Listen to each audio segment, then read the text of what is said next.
आने वाले 9 फरवरी को पार्थशर समाचार, जो कि केवल चंद्रपुर नहीं पूरे विदर्भ में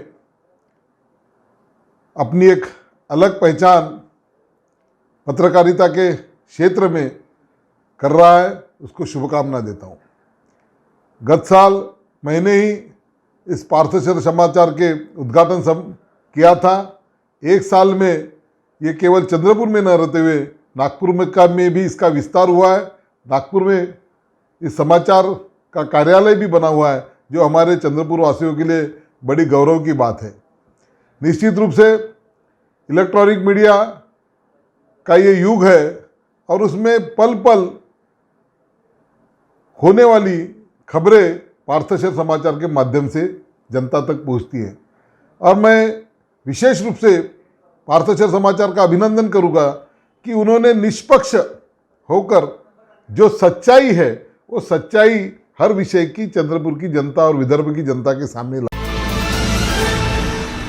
आप देख रहे हैं पार्थशर समाचार, सत्य परमो धर्म। दिनांक 23 फरवरी 2022 को चंद्रपुर महानगर पालिका के आम सभा बैठक हुई। बगीचे के आरक्षण को रद्द करके रहवासी क्षेत्र में बदलने के मुद्दे को लेकर आम सभा के हंगामा होने के आसार सभा शुरू होने से पहले नजर आ रहे थे, मगर सत्ताधारियों को ऑनलाइन सभा होने की वजह से बड़े आसानी से अपने मुद्दों को पारित करने में मदद मिल गई। हालांकि आम सभा में जन विकास सेना के नगर सेवक पप्पू देशमुख और शिवसेना के नगर सेवक सुरेश पचारे ने अपना विरोध इन मुद्दों पर जताया, जिसका आसीन पीठ पर कोई असर नहीं हुआ और उन्होंने हालातों का बखूबी फायदा उठाते हुए 20 से 25 मिनट में सारे मुद्दे पारित कराते हुए सभा तहकूब खूब कर दी।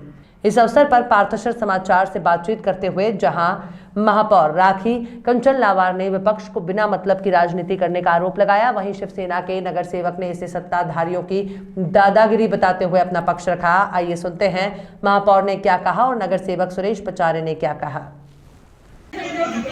कारण आपण कालच ऐकलं का आपल्या इथे पंतप्रधान आवास योजनेचे कमीत कमी 14,000 घरं द्यायचे आहेत।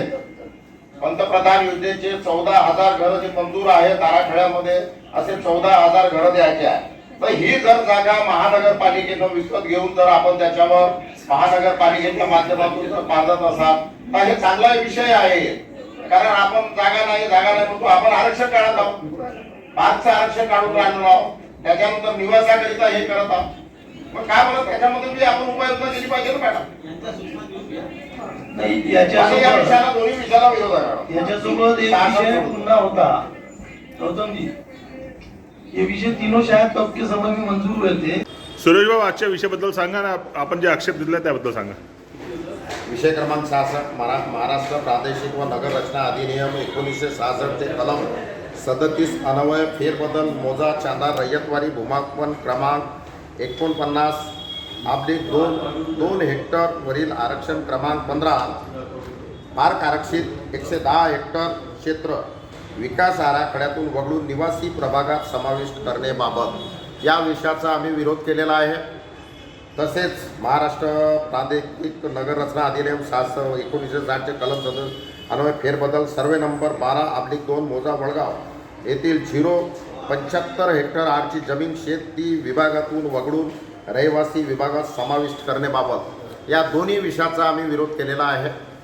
आमची याच्यामध्ये मागणी होती का आज 23,000 फॉर्म पंतप्रधान आवास योजनेमध्ये या महानगरपालिकेने घेतलेले आहे, तर त्या 23,000 फॉर्मपैकी या जागेला निवासी करून ते जे काही आवास योजनेचे घरं आपल्याला गरीब लोकांना देता येत असेल तर त्यांच्यासाठी ही महानगरपालिकेने जागा खरेदी करून निवासाकरिता वापरण्याकरिता घेऊन हे पंतप्रधान आवास योजनेचं काम पूर्णत्वास न्यावं ही आमची मागणी होती। आणि माझं त्याच्यासाठी या दोन्ही विषयाला विरोध दर्शवलेला आहे। आणि जर हे पंतप्रधान आवास योजनेचे काम करण्यास तयार असतील, इच्छुक असतील तर आमचा विरोध आम्ही मागे घेणार याच्यामध्ये। जय हिंद, जय महाराष्ट्र। ताई, आजच्या आमसभेत कुठले कुठले विषय मांडण्यात आले आणि किती पारित झाले, कितीचा विरोध झाला? आजच्या आमसभेमध्ये सगळेच विषय पारित झाले। विरोध तर प्रत्येक आमसभेत होतच असतो। आरोप प्रत्यारोपाशिवाय एकही आमसभा गेलेली नाही। पण महानगरपालिकेचं काम हे प्रत्येकांना दिसतं आहे, प्रत्येकजण डोळ्यांनी बघतो आहे आणि त्यामुळे जे काही लोकांच्या मनात आहे ते लोकांच्या मनात आहेतच. पण विरोधकांनी कितीही शिंतोडे उडवले तरी त्यांना माहीत आहे की हे विरोधक शिंतोडे उडवण्यातच वस्ताद आहेत, काम करण्यामध्ये नाही. काम करते तर महानगरपालिकाच काम करते. 2 विषय होते की आरक्षण काढायचे आणि हे दोन्ही विषय प्रशासनाकडनं चाललेले होते. याच्यामध्ये प्रशासकीय हे दोन्ही विषय प्रशासकीय होते. माननीय तत्कालीन आपले आयुक्त साहेब होते मोहितेजी, त्यांनी हे विषय माझ्याकडे पाठवलेले होते आणि मी प्रशासकीय विषय म्हणून हे आरक्षण काढण्याचं काम केलं आहे. एक्झॅक्टली गरज का पडली ताई ते आरक्षण काढण्याची?